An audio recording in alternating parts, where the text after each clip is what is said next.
আজিৰ আমাৰ শ্ৰী শ্ৰী সীমাবজাৰ উপলক্ষে আমাৰ বিকাশী আঞ্চলিকৰ আজি মত উপস্থিত হৈছিলোঁ। তেওঁলোকৰ মুখ্য তৰম উন্মোচন কৰিলোঁ মুখ্যকে। লগতে আজি ৭৭ বছৰ ধৰি তেওঁলোকে এই পূজা পাঠ ৰচনা কৰি আহিছে, কাৰণ এইটো মোৰ নিজৰে সমষ্টি হয়। সেই গতিকে প্ৰত্যেক বছৰে মই ইয়ালৈকে আহোঁ আৰু যিকোনো প্ৰকাৰে হওক ৰাইজৰ সহায় সহযোগেৰে পূজাখন চলাই নিয়াৰ আহ্বান জনাওঁ। আৰু লগতে এই পূজাত যেন সকলো মানুহক আহ্বান জনাইছোঁ যেন ইয়াতে কোনো নিচাদ্ৰব্য যেন ব্যৱহাৰ নকৰে, ড্ৰাগছ আদি নাখায় আৰু কোনো গণ্ডগোল যেন নকৰে। কাৰণ নিকাঞ্চি আঞ্চলিকখনৰ পূজা পাঠ আজি বহুত বছৰ ৭৭ বছৰে চলি আছে, যেন তাত বদনামী হ'ব দিব ইচ্ছা নকৰোঁ। সেয়েহে সকলো ৰাইজক আহ্বান জনাইছোঁ, সকলো শুভেচ্ছা জ্ঞাপন কৰিছোঁ। সকলোৱে আহক, আহি পূজা পাঠৰ আনন্দ উপভোগ লওক আৰু লগতে নানানটা প্ৰদৰ্শনী আছে সেইবিলাক চাওক, লওক আৰু দেখক। তাৰ লগতে সমূহ ৰাইজে যেন সকলোৱে মিলিজুলি একত্ৰিত হোৱাটো মই আহ্বান জনাইছোঁ। আমি পূজা পাঠবিলাক নিজে যদি ভাল নিজৰ ওপৰতে কৰি নাথাকোঁ, ধৰ্ম যদি কৰি নাথাকোঁ বা আমি পূজা পাঠ জড়িত হৈ নাথাকোঁ, দানৱৰ সৃষ্টি এটা হৈ যাব পাৰে। গতিকে সেইটো নহওক, সকলোৰে মনত এটা ভগৱানৰ প্ৰতি বিশ্বাস এটা আহক। এই বিশ্বাসেৰে যেন আমি আগবাঢ়ি যাব পাৰোঁ আৰু বিশ্বাসেৰে ভৱিষ্যতে আমি উন্নতি কৰিব পাৰোঁ, নিজৰ ল'ৰা ছোৱালীৰ লগতে পৰিয়ালটো সুখ শান্তি থাকিব পাৰে, সেইটো মই কামনা কৰিছোঁ।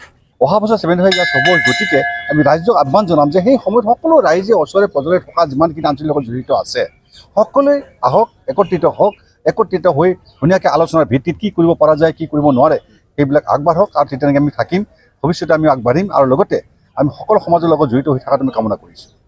আজিৰ আমাৰ শ্ৰী শ্ৰী সীমাবজাৰ উপলক্ষে আমাৰ বিকাশী আঞ্চলিকৰ আজি মত উপস্থিত হৈছিলোঁ।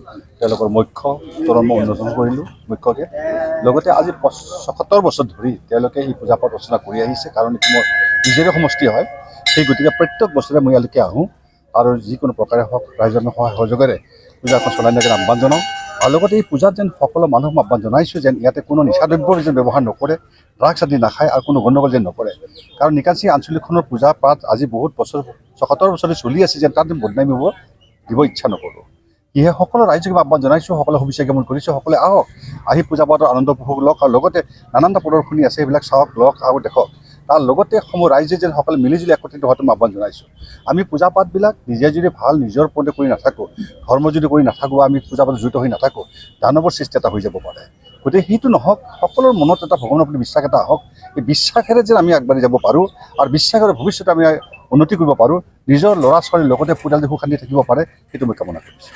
অহা বছৰ 75 ইয়াৰ্ছ হ'ব। গতিকে আমি ৰাইজক আহ্বান জনাম যে সেই সময়ত সকলো ৰাইজে ওচৰে পাজৰে থকা যিমানখিনি আঞ্চলিক লগত জড়িত আছে সকলোৱে আহক, একত্ৰিত হওক, একত্ৰিত হৈ ধুনীয়াকৈ আলোচনাৰ ভিত্তিত কি কৰিব পৰা যায়, কি কৰিব নোৱাৰে সেইবিলাক আগবাঢ়ক। আৰু তেনেকৈ আমি থাকিম, ভৱিষ্যতে আমি আগবাঢ়িম আৰু লগতে আমি সকলো সমাজৰ লগত জড়িত হৈ থকাটো আমি কামনা কৰিছোঁ।